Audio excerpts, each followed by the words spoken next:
Hello, dear friend. It's my pleasure to welcome you to another edition of Philosophy of Life program. For those who are not aware, Philosophy of Life program is designed to educate, enlighten, and entertain you on various issues relating to philosophy, ethics, religion, esoteric, and other social aspects of human existence that are of immense value to humanity. Today, we shall continue our discuss on hidden knowledge on marriage. But during our last edition, I did mention to you that wedding is not marriage. Consequent upon that knowledge, I wish to re-authenticate and accentuate here without contradiction that wedding actually is not marriage. Wedding is a traditional undertaking. You know, call it traditional or Western traditional undertaking that may or may not graduate to marriage proper. Because too many people who have gotten themselves involved in marriage, in marriages, do not really know that marriages are made in heaven. So are thunder and lightning. Marriages are made in heaven. So are thunder and lightning. If you can understand that, you will appreciate the fact that those people who think that wedding is marriage may not be able to reap and appreciate the honey, or experience rather the honey that flows from the garden of marriage proper. You see, so many people have propounded so many views, theories relating to marriage. And what I'm talking about is the hidden knowledge. Hidden knowledge. And so don't expect me to be too conventional to the things that you already know. Because so many books, so many learned articles, so many journals rather, have been written, with regards to the subject matter of discussion. But irrespective of what has been written, irrespective of what other authors have to say, I speak, therefore, from a profound experience, because when we talk about hidden knowledge, we are only talking about the essential part of knowledge that is not conventional, that aspect of knowledge that is not common, that is not easily accessible, that is not on public domain, that cannot easily be gotten by anybody, anywhere, anyhow. You must you must somehow be trained, or you must be involved in research. You must have an association with the divine and order to be able to access this kind of knowledge. So what I'm talking about now is beyond the mental speculation emanating from various temples of religions and all that, because the marriage that is made on earth, like I said, is characterized by predicaments and incompatibility.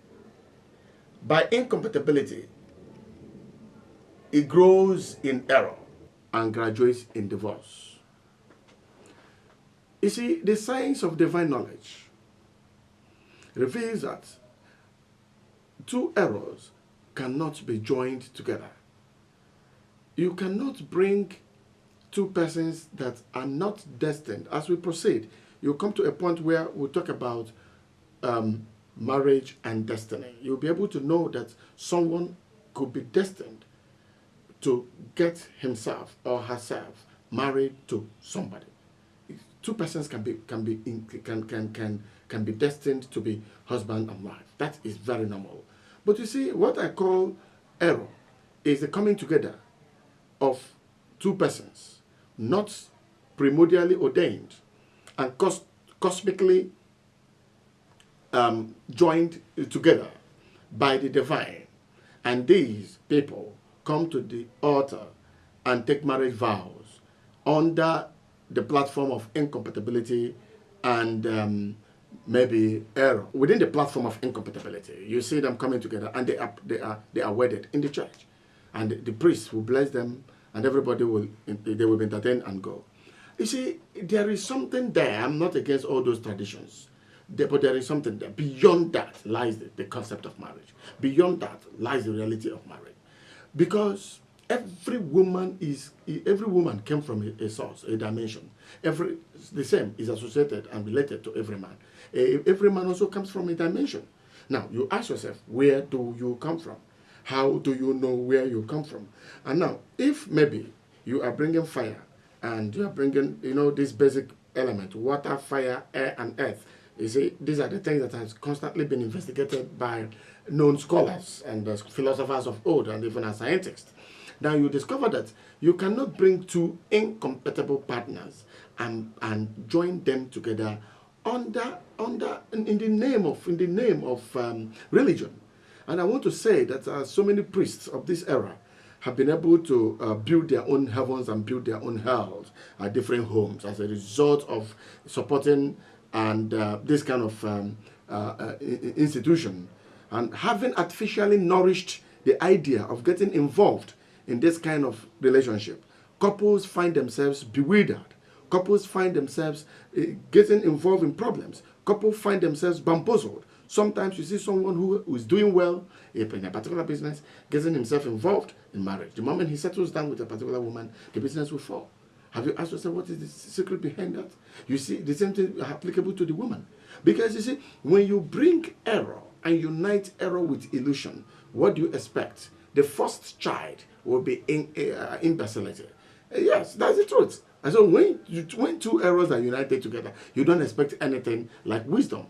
Like I said in the previous edition, what we are discussing goes beyond the church tradition. It goes beyond the instituted creed. It goes beyond the credo of various religions. It has to do with someone identifying himself within the unit of himself and externalizing himself outside the unit of himself and seeking himself in another person and finds himself in another person. And the moment you find yourself in another person, you have joy. Because even the Bible says two cannot work together except they agreed. They did in second writings of antiquities like the Bible and even in the Quran. They attest to the fact that he that finds a wife finds a good thing, and same obtains favor.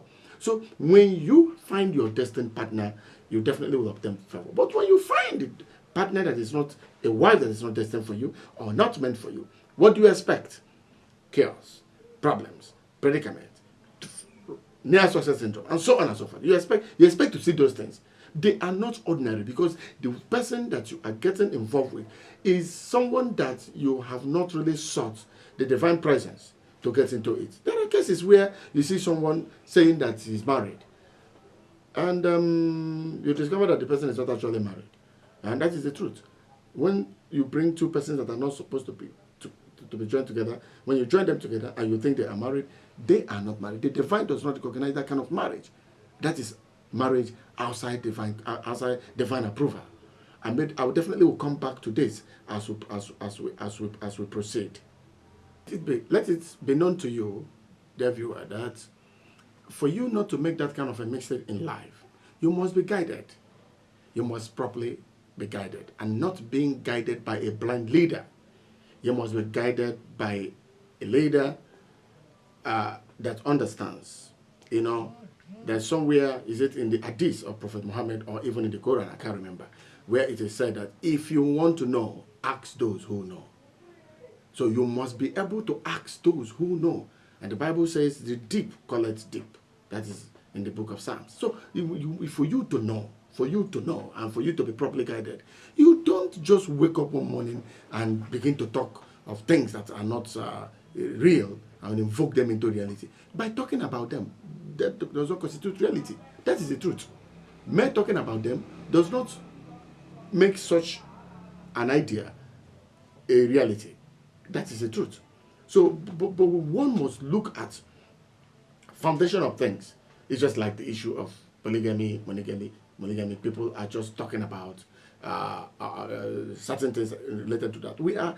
In this teaching, I'm going to go into so many aspects that many may not be very conventional, but I'm aware that you will be able to find it very interesting, because marriage is something that is very essential in the civilization of the human being, in the advancement of the human mind, and in socio-cultural upbringing of the person. It's very, very, very important. So we cannot cut corners. We cannot cut corners as a result of creed. We cannot cut corners as a result of credo. We cannot cut corners simply because our tradition, when I talk of tradition, I'm talking of creed. Creed that came out of mental speculation of an individual that has constituted itself as an obstacle to further knowledge. It is an aberration. Absolutely, it is an aberration. Because mass acceptance of fallacy can play a considerable role in the mind of the receiver. Yes, that's the truth. That this is mass acceptance of an idea. The masses have said this is how it is, and we met it. It is going to be like that.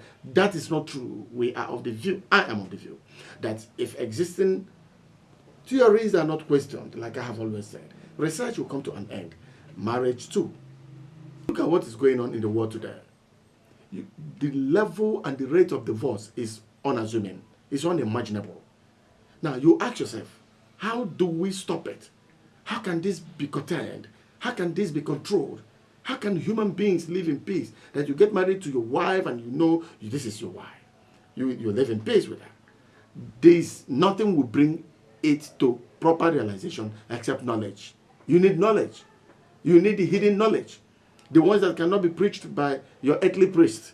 The ones that cannot be preached by your pastors and different priests of different temples and churches and all that. I am telling you, that's the kind of knowledge that you need. And when you get it, you'll be satisfied. Because when you get satisfied, well, you may begin to say, what is this man talking about?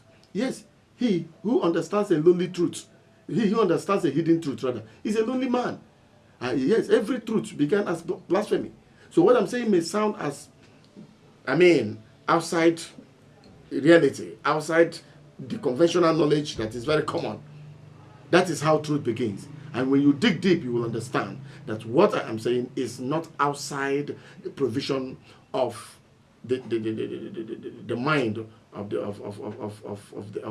divine. So one has to be guided. What I'm saying is not outside the context of the divine. And so when you remove divinity out of what I'm saying becomes invalid. Because I am digging deep to make you as an individual who is listening to me to know that even where you are now may not be where you're supposed to be. But if you have made that mistake, how do you correct it? How do you restructure yourself? How do you amend yourself? How do you then retrace your past and amend your future? It is possible. But as you proceed, you will get deeper knowledge concerning this YouTube. I implore you to subscribe to this YouTube channel as you watch. You find it very interesting, and I catch you up in the next edition. Thank you.